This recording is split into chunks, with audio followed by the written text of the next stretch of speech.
मैं एक दिन अपने दोस्त राहुल से मिला। वो थोड़ा परेशान लग रहा था। मैंने पूछा क्या हुआ भाई। उसने जवाब दिया, यार मैंने इतने सारे बैंक अकाउंट खोल लिए कि अब खुद ही कंफ्यूज हो गया हूँ। हर बैंक का अलग मिनिमम बैलेंस मेंटेन करना पड़ रहा है, डेबिट कार्ड की फीस भी अलग कट रही है।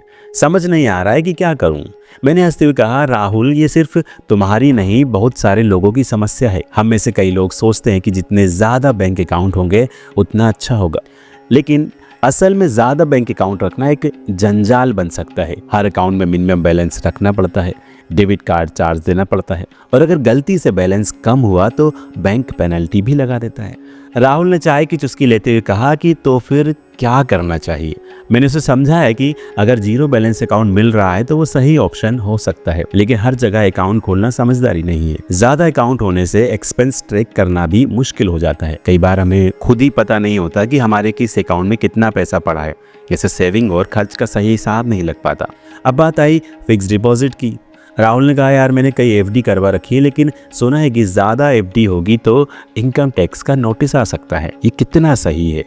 मैंने उसे विस्तार से समझाया कि इनकम टैक्स डिपार्टमेंट सभी एफडी पर नज़र रखता है। अगर किसी भी व्यक्ति की एफडी से साल भर में 10,000 रुपये से ज़्यादा का ब्याज आता है तो बैंक 10% टीडीएस काट लेता है। अगर तुम्हारी एफडी से साल भर में 15,000 रुपये का ब्याज आया तो बैंक 1,500 रुपये काट कर बाकी पैसा आपको दे देगा। राहुल ने थोड़ी हैरानी से पूछा, अगर बैंक पहले से ही टीडीएस काट रहा है तो फिर इनकम टैक्स नोटिस क्यों आएगा। मैंने कहा, क्योंकि टीडीएस कटने का मतलब ये नहीं है कि तुम्हारा टैक्स का मामला खत्म हो गया।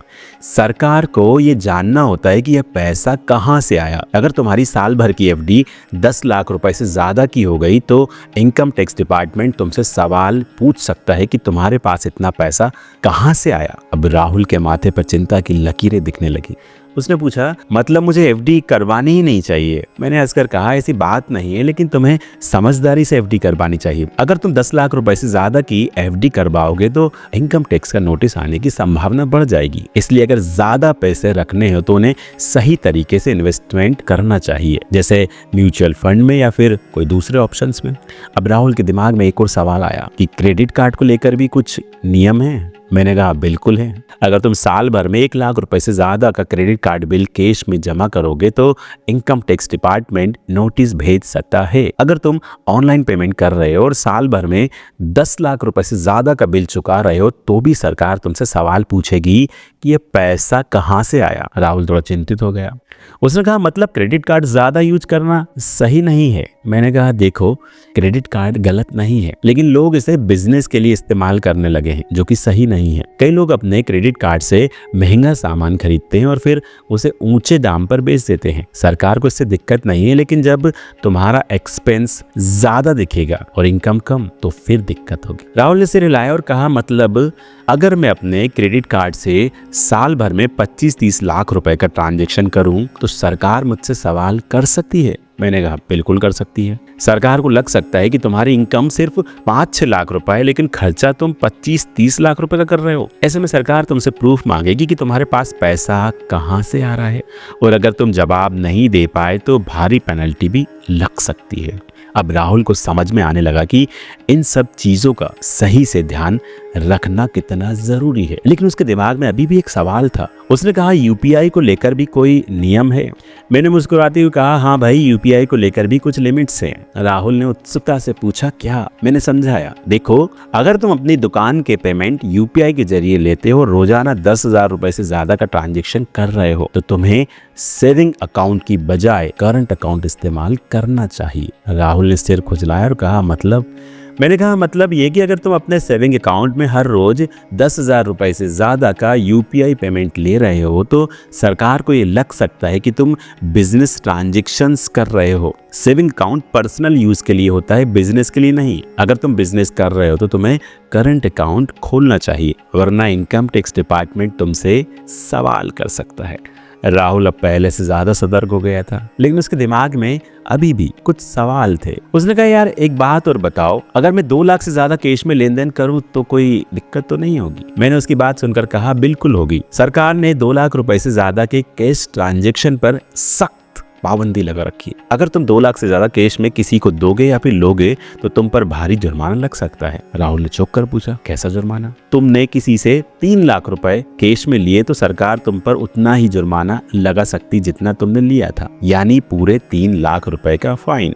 राहुल को अब कैश ट्रांजेक्शन्स का असली मतलब समझ में आने लगा। उसने फिर पूछा, मतलब अगर मैं अपनी दुकान में कैश ज्यादा लूं तो भी दिक्कत हो सकती है? मैंने कहा, बिल्कुल हो सकती है। अगर तुम रोजाना 50,000 60,000 रुपए कैश लेते हो और बैंक में जमा करते हो तो बैंक भी इसकी जानकारी सरकार को भेजता है। अगर साल भर में 10 लाख रुपए से ज्यादा कैश जमा हो गया तो इनकम टैक्स डिपार्टमेंट का नोटिस आ सकता है। राहुल अब थोड़ा घबरा गया।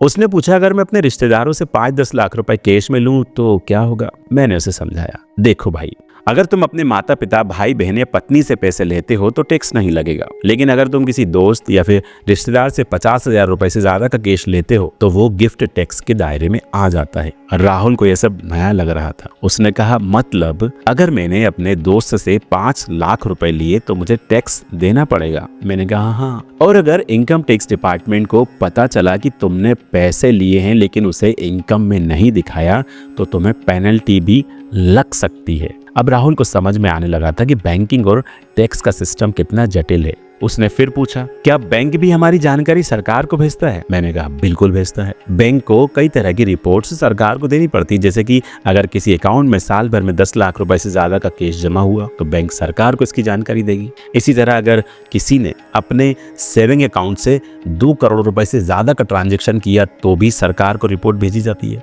राहुल ने सिर खुजलाते हुए कहा, यार इसका मतलब बैंक में पैसा रखना भी कोई आसान काम नहीं है। मैंने हंसते हुए कहा, बिल्कुल सही, इसलिए लोग अब म्यूचुअल फंड और डिजिटल ट्रांजैक्शंस की ओर बढ़ रहे हैं। राहुल को अब बैंकिंग सिस्टम की असलियत समझ आ गई थी। उसने कहा, यार सच में ये सब जानना बहुत ज़रूरी था। अगर मैंने पहले ये सब समझ लिया होता तो कई गलतियां करने से बच जाता।